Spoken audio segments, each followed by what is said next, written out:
Hi. Well, here we are again with yet another one of our chats in Suzy's chat room. Today I have a very special lady from Queensland, and she is known as one of the top psychic mediums in Queensland. She's appeared on radio, television, in magazines, and it's probably 10 years ago when I first met her and had a reading.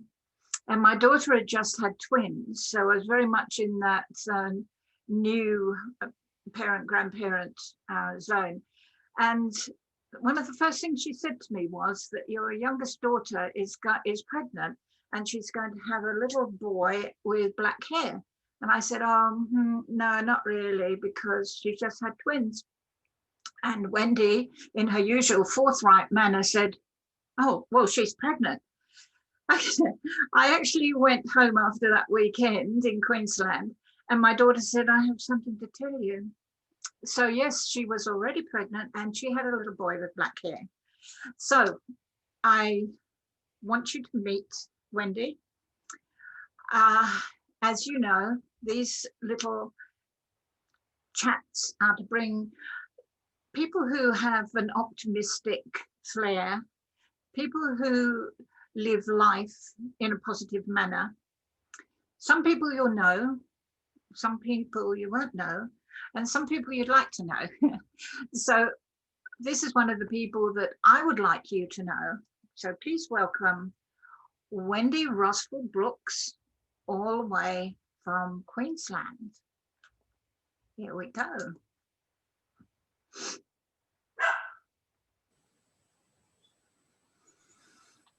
Hello. Hello, Wendy. How are you?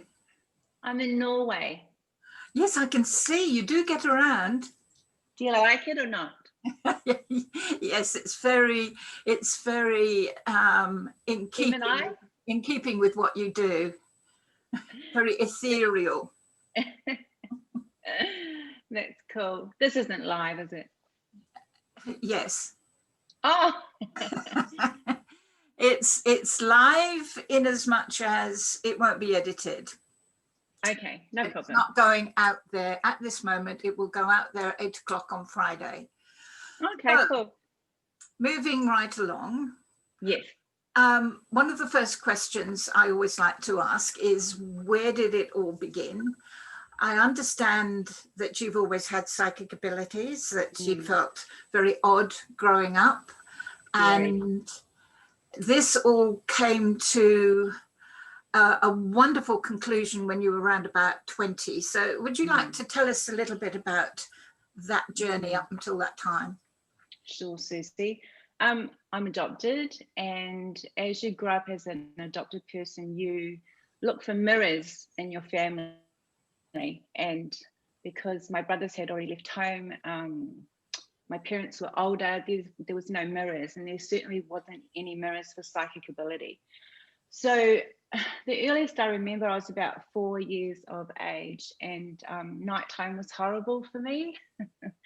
I had Dad had wallpapered Snow White and the Seven Dwarfs on my wall, and every night about 2 a.m. or every early morning they came to play. So they would be dancing in front of me, and so they'd come off the walls and dance in front of me and want me to play, and I was just so scared. I was petrified. And they moved me into another room and re-wallpapered, and still about 4 a.m. every morning I would wake up and see outlines of what I would know now as energy. Probably friendly, I would say, just making sure I'm okay because I was by myself. But for a 4-year-old, it was panic stations. So my poor mother just exasperated. So I would always ask for a drink of water to wake her up so I feel comfortable. I wasn't thirsty at all. I just wanted to feel safe. I remember one night she would just wake me up, and she's German, and she pulled me out of bed and yanked my arm, and I can still feel my arm. It really hurt, and took me to every room of the house. There's no one here. There's no one here. Shoved me back. Help. Yeah. So I got adopted into the same family. They say by mistake, but I don't know about that. I'm on a journey to find out the truth. So my mother decided when I was going to live in Sydney, Australia at the age of about 20, that I should meet my birth parents, who got married and had 2 more children, but by the time I met them, they had split up. So without any counselling or anything at all, I got dropped off outside their house one day. They were 2 towns over. I grew up in Foxton Beach, New Zealand, which is a small seaside community, and they were in Ohau, which is between Levin and Otaki for the Kiwis out there. And the door opened and there was my face on an older person, and I walked into the kitchen and there was my face again. And for someone who had always wondered who she looked like, it was plain as day. That's where I was. And to cut a long story short, we all bonded extremely well, my sister and I, shockingly like twins. But my grandmother, my birth grandmother, who's also adopted, she was so psychic. She used to talk to everybody while she was hanging out the washing, she used to say. She was an avid churchgoer though, and I found out that I was baptized in the same church she used to go to every Sunday, so she would have been in the pew while I was being baptized, which is quite weird. And my mother, she calls them flashes, so she'll say to me, I got a flash that Uncle Barry was sitting on the lounge when I got home from work yesterday. He lives in Australia. And then she go, and he was. And I'm like, well, that's called clairvoyance, actually, Helen. Oh, no, it's just a flash. So she gets flashes. So, yeah. So unfortunately, 3 years after I met my brother, Bryce, he passed away in a car accident. Don't ever drunk drive. It will not get you home. And 4 years after Bryce, my sister Heather passed away of an aneurysm. She was pregnant with her 4th child. And growing up, my brother Bruce committed suicide when I was 14. So I guess you can say I was predisposed to funerals and the death and dying at a very young age, and what that meant and how that looked.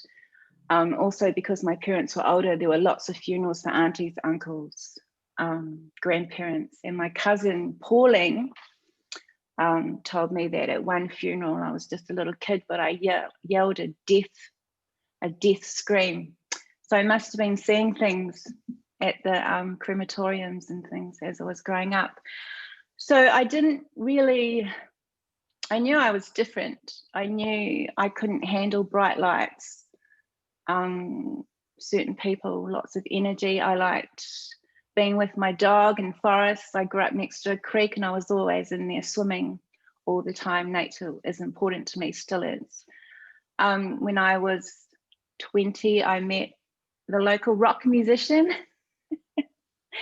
And as you know, Suzy, bands have a certain aura about them, and we like them, don't we? So I married him, bought a house, had 2 kids, obviously wasn't going very smoothly. And there was a newspaper one day and there was an ad for my local spiritual church. I didn't know what it was, but it illuminated, like these lights behind me, it illuminated like there was just a big light behind it. And I was like, I have to go. And for once, my husband was home. It was a Sunday, he was home. And so I went and I met Mark, who was my first teacher.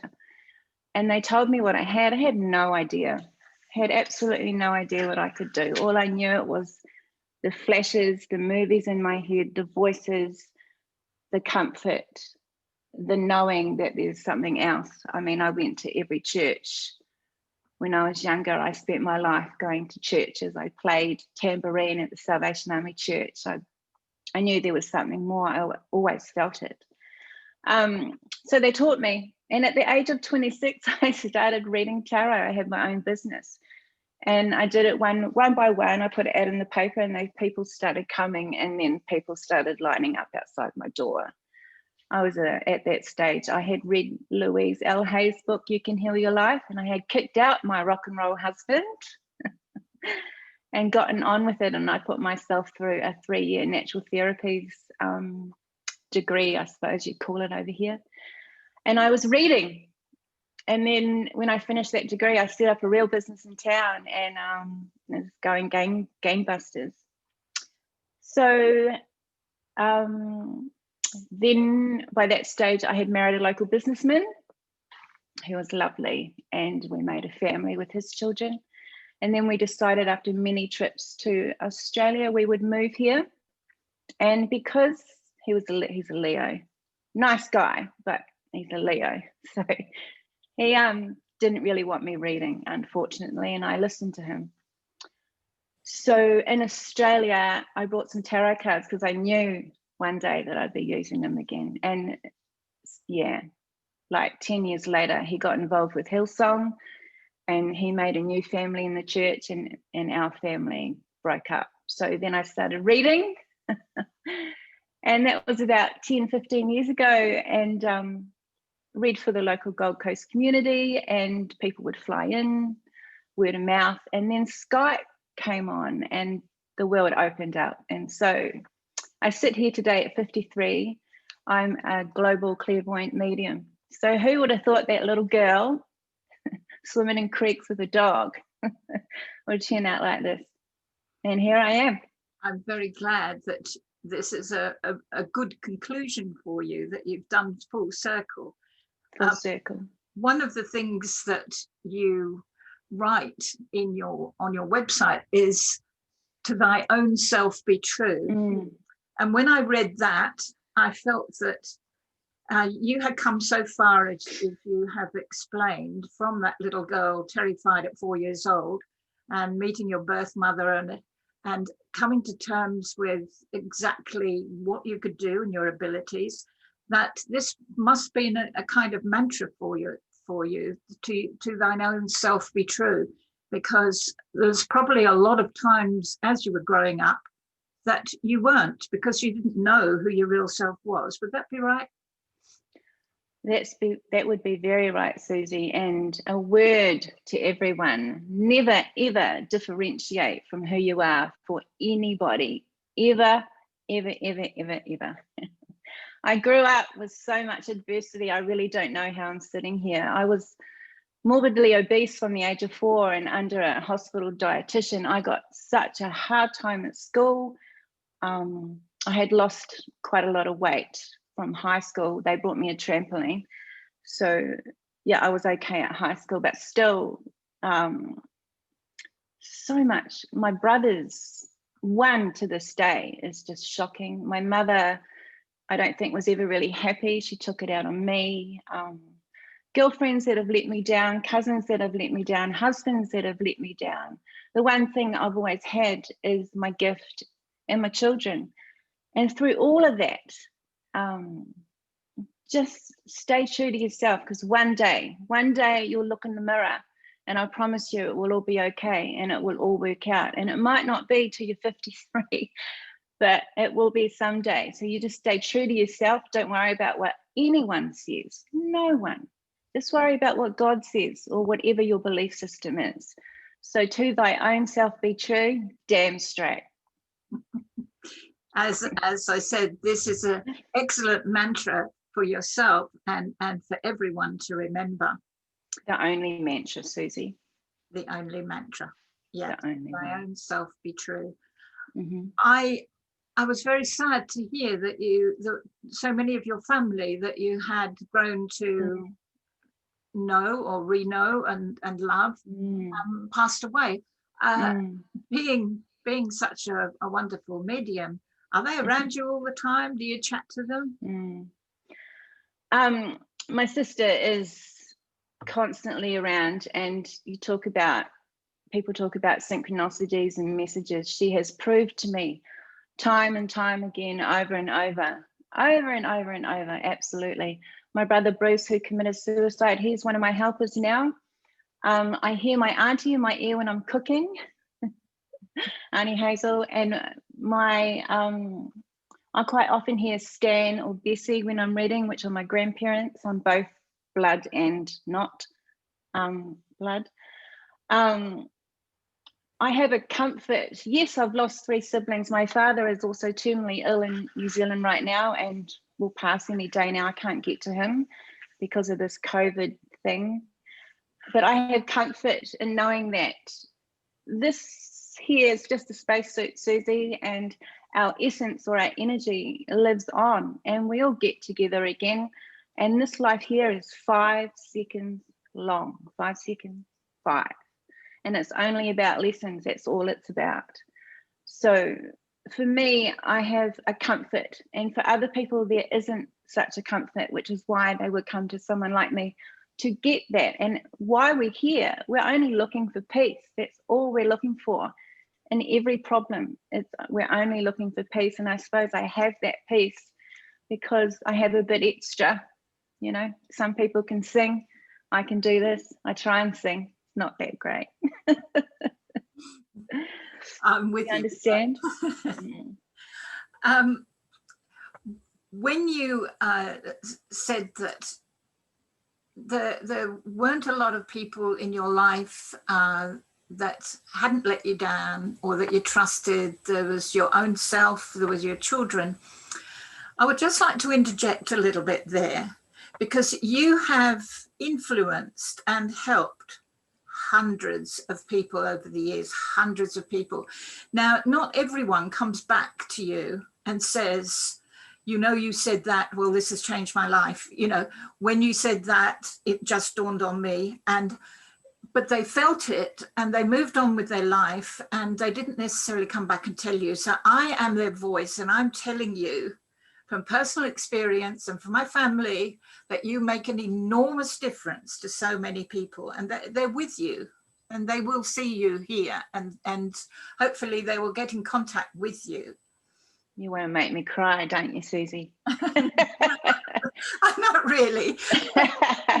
It's working. I try and stay humble. Yeah, you have to stay a bit humble, and I don't know if the word's flippant, but if I got stuck on every 5-star review, or if I got stuck on helping people with diabetes or their businesses, or if I got stuck on every good thing I did, I wouldn't stay humble. And I need to stay humble, and I need to stay real every day. I laugh a lot at myself. I think everyone has to. When you can laugh at yourself, pull funny faces and do stupid things, I think it keeps you grounded. We all have a gift. All of us, we all have a gift. And I just happen to have this one. And I don't know what it's like to be without it, because I never have. I'm grateful that I can help so many people. I really am. When I wasn't reading, I used to watch John Edward, and I'd be sitting there bawling my head off, and I'd say to the Hillsong husband, I can do this, you know, I need to go do this. And he'd go, I don't want the people at the house, but I have a need to do this. And I think it took for him or me to leave so I could do this. Yeah. And I will do this until I pass myself. But I'm going to move into speaking, writing, and teaching in the future. So stay tuned for that. Good. Yeah, well, we'll have you back in a few months and see what's transpired. Okay. So as a clairvoyant medium, can you tell me exactly how this gift works for you? Because people, Well, is it a vision? Do you hear? Do you see? Is it like, can you see someone as you're seeing me? How is it that you manifest? Yeah. Your father's behind you, Susie. My father. I saw him. Yeah, I saw him as soon as you clicked on. Thank you. How does it work? Well, if I knew that, I could bottle it and sell it on eBay, couldn't I? Because you've got your gift. Everybody has a gift. You've already said that was a joke. So when I'm reading, there's literally a movie screen in front of my head that I look at. So when I'm reading and you find me looking here, I'm watching that movie screen. I can also scan, so I'll get a reference point and I'll scan energy forward like a radar, and then I'll go into that sea of vision. I can get dates, times, and from that, I'm hearing everything. I also have a psychic nose. So oh, really? It's not so good for when I'm doing murder investigations, because I smell everything. So I smell perfumes. Can you smell my perfume? It's not red door, is it? It's really sweet. Oh, flipping heck. It is, it is red door. It's real sweet, Susie. That's amazing. How much did you put on? A lot, all over. Good girl. That's the English in you. That's the woman that arrived at my office in a limousine. Remember that? You did. Well, yeah. yes, I made in a limousine. I made quite sure that you remembered me. Of course. How could I forget the beautiful Susie? So my nose is in there. My head's doing that. I'm hearing.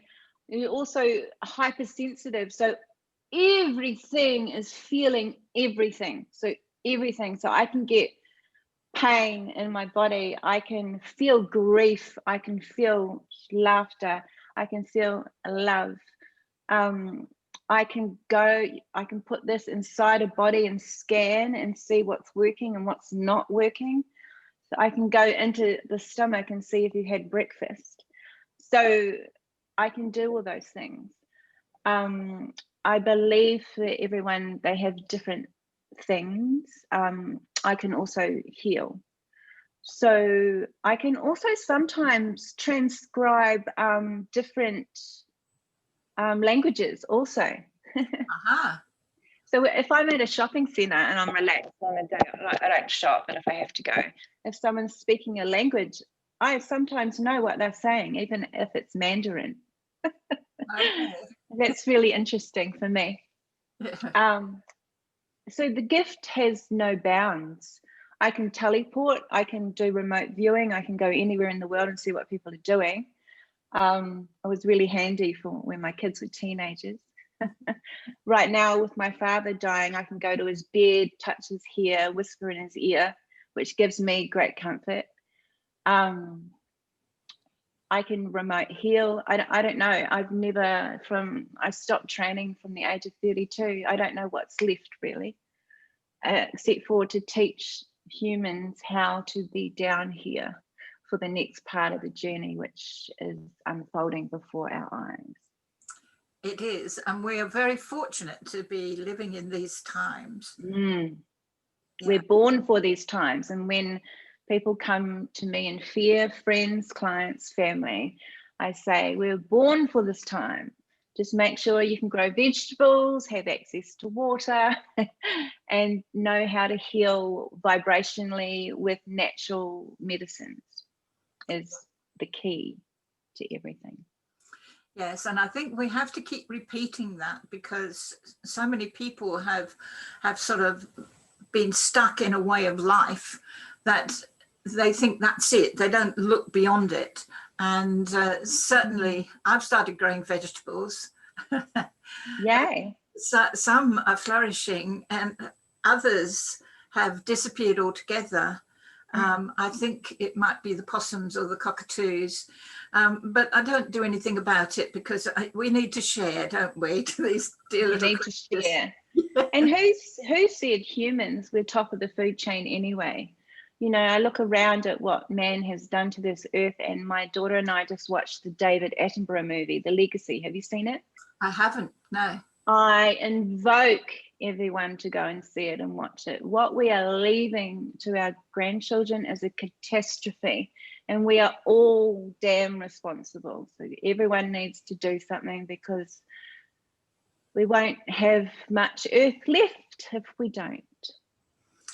Well, I have every faith in humanity, and even if it takes a few violent shakes to get us to understand what we need to do, I still feel that Earth is secure where she is, and that she also has this this intuition, if you like, that she is going to be okay. She's just waiting for us to catch up. To rejuvenate appropriately, and with love, not greed, hate, lust, territory, none of it, just love. That's all there is, Susie. That's right. Well, we're going through difficult times at the moment, so before we finish, if there is one thing that you could say to someone who is feeling stuck and doesn't know what to do or where to go? Because, you know, one of the catchphrases at the moment is, you know, you've got to wake up. Now, if I said that to someone who is skeptical and you've got to wake up, they would think, well, what on earth does that mean? What do I do? You know, and they would dismiss it and they would go back to their normal way of living. So if you're talking to someone who is feeling really bad at everything that's happening at the moment and thinking, why is this happening? Why is it happening to me? What's going on? What could you say to them that would help lift them to understand what we understand, that this is just the beginning of something amazing that we've never seen before? It's going to be a wonderful world, and they need to believe that. So that's my statement. What would you say to them? I think you just said it. Was this it? Was this another thing that you were putting your words through? Yeah, I can do that too. The biggest thing, I think we all have forgotten that we are all one. We are not separate from each other, the earth, God, consciousness, whatever you want to call it. We are all one thing. We are all in this together. If I was talking to someone that was asleep, I would probably say the first thing to do is turn off the television. First thing to do. Yeah. Second thing I would say to do is join a meditation class. Third thing I would say to do is walk the beach. Fourth thing I would say to do is look at your diet. Fifth thing, exercise. Sixth thing, spiritual church. Did I say the library? So that the local library has a whole genre on spirituality. Go find what suits you and then explore that. So you just have to open this thing here called the crown chakra, boom, and then you'll be right. And there's a connection. And once you connect, you're not alone. Got it? So, faith. It's a journey, Susie. It's a journey for the asleep ones. And sometimes they stay asleep. And it's not our job to control or conform. It's our job to plant seeds, teach. I mean, there's a big wave of veganism now. I'm so excited. I haven't eaten meat since I was 26 and I'm 53. I think the high frequency consciousness is coming through in our young people. I'm so excited to see it. I think it starts there. I think they'll keep coming. I think it's a wake-up call. Thank you. Beautifully said. So I'd like to thank you, Wendy, very much for joining us for this chat. And I will love to speak to you again when you've taken the next step, which will probably be after all this COVID business. And you are going to be writing and doing more healing and doing more voice work. Wonderful. So good luck with all of that. As soon as I can get on a plane, Susie, I'll start writing. As soon as I can get to Vietnam, I'll start writing. Oh, why Vietnam? Because I'm meant to be there now, and Hoi An or Hoi An is a place that looks. A friend of mine who I've just met actually has written a book in Hoi An, and I thought that would be a nice place to write a book. So I'm going to go to Hoi An and write a book. I've heard it's very beautiful there, and you can take lots of videos and photos so that we can join you visually. Yeah. Okay. Have a look at my Instagram page, Clairvoyant Wend, and I have a work page too, Wendy Rosvall-Brooks, on Facebook, and you can follow me around. I will certainly be posting that information. And thank you. No, thank you, Susie. All right. We'll talk again soon. Au revoir.